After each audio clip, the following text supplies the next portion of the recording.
مسلمانوں کے عظیم خلیفہ تھے اور آپ کی شہادت یکم محرم الحرام کو ہوئی اور 26 ذی الحجہ کو یعنی شہادت سے 3-4 دن پہلے صبح کی نماز کے اندر ایک مجوسی غلام جس کو ابو لولو کہتے ہیں وہ آپ رضی اللہ تعالی عنہ کو قتل کرنے کے ارادے سے مسجد میں داخل ہوا۔ اس سے کچھ دن پہلے اس کی ملاقات حضرت عمر فاروق رضی اللہ تعالی عنہ سے ہوئی تو آپ رضی اللہ تعالی عنہ نے پوچھا کہ بھائی تم کیا کام کرتے ہو؟ وہ کہنے لگا کہ میں خنجر بناتا ہوں۔ تو عمر فاروق رضی اللہ تعالی عنہ نے کہا کہ مجھے بھی ایک بنا دو۔ تو اس نے اپنے منہ پر ہاتھ پھیر کر کہا کہ آپ کو تو میں ایسا خنجر بنا کر دوں گا کہ دنیا یاد رکھے گی۔ عمر فاروق رضی اللہ تعالی عنہ سمجھ گئے۔ وہاں پر صحابہ کرام موجود تھے، کتب کے اندر نام بھی لکھے ہوئے ہیں۔ آپ نے فرمایا کہ اے علی تم کیا سمجھتے ہو یہ کیا کہہ کر گیا ہے؟ تو حضرت علی رضی اللہ تعالی عنہ کہنے لگے کہ امیر المؤمنین بات نہیں سمجھ آئی۔ تو عمر رضی اللہ تعالی عنہ کہنے لگے کہ یہ مجھے قتل کی دھمکی دے کر گیا ہے۔ تو لوگ اس کو پکڑنے کے لیے اٹھے۔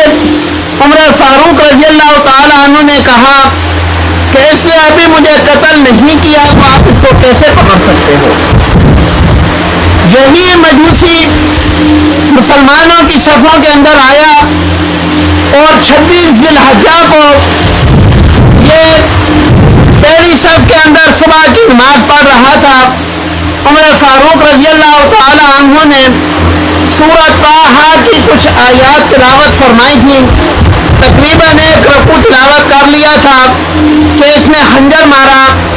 آپ رضی اللہ تعالی عنہ وہیں گر گئے اور پیچھے سے ایک صحابی کو آگے کھڑا کیا، انہوں نے نماز مکمل کی اور یہ وہاں سے بھاگنے کی کوشش کرنے لگا، لیکن مسلمانوں کی صفیں مضبوط تھیں، ہماری آج کی صفوں کی طرح نہیں تھیں، مل مل کے کھڑا ہونا یہ سنت ہے، وہاں سے یہ بھاگ نہیں سکا اور 5-6 اور آدمیوں کو قتل کرنے کے بعد اس نے خودکشی کر لی۔ 26 ذی الحجہ سن 22 ہجری کو حضرت عمر فاروق رضی اللہ تعالی عنہ ایسے زخمی ہوئے اور یکم محرم سن 23 ہجری کو عمر فاروق رضی اللہ تعالی عنہ شہید ہو گئے۔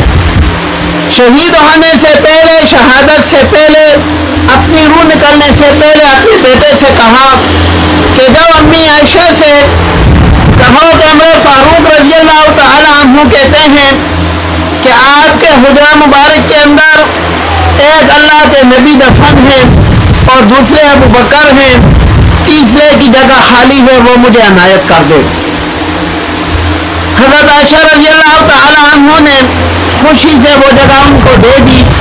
انہوں نے پھر بھی وصیت کی کہ بیٹے جب میرا جنازہ اٹھانا ایک دفعہ پھر بھی اجازت لے لینا، کہیں ایسا نہ ہو کہ حضرت عائشہ رضی اللہ تعالی میرا دل رکھنے کے لیے یا کسی اور مصلحت کی وجہ سے مجھے اجازت دے دی ہو، لہذا جب میرا جنازہ وہاں پہنچے تو ایک دفعہ پھر بھی اجازت لینا۔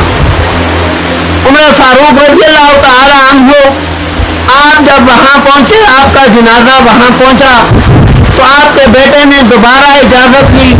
حضرت عائشہ رضی اللہ تعالی نے دوبارہ بھی اجازت فرما دی اور حضرت عمر فاروق رضی اللہ تعالی عنہ اپنے دونوں ساتھیوں حضرت ابوبکر صدیق رضی اللہ تعالی عنہ اور تاجدار مدینہ صلی اللہ علیہ وآلہ وسلم کے ساتھ مدفون ہو گئے۔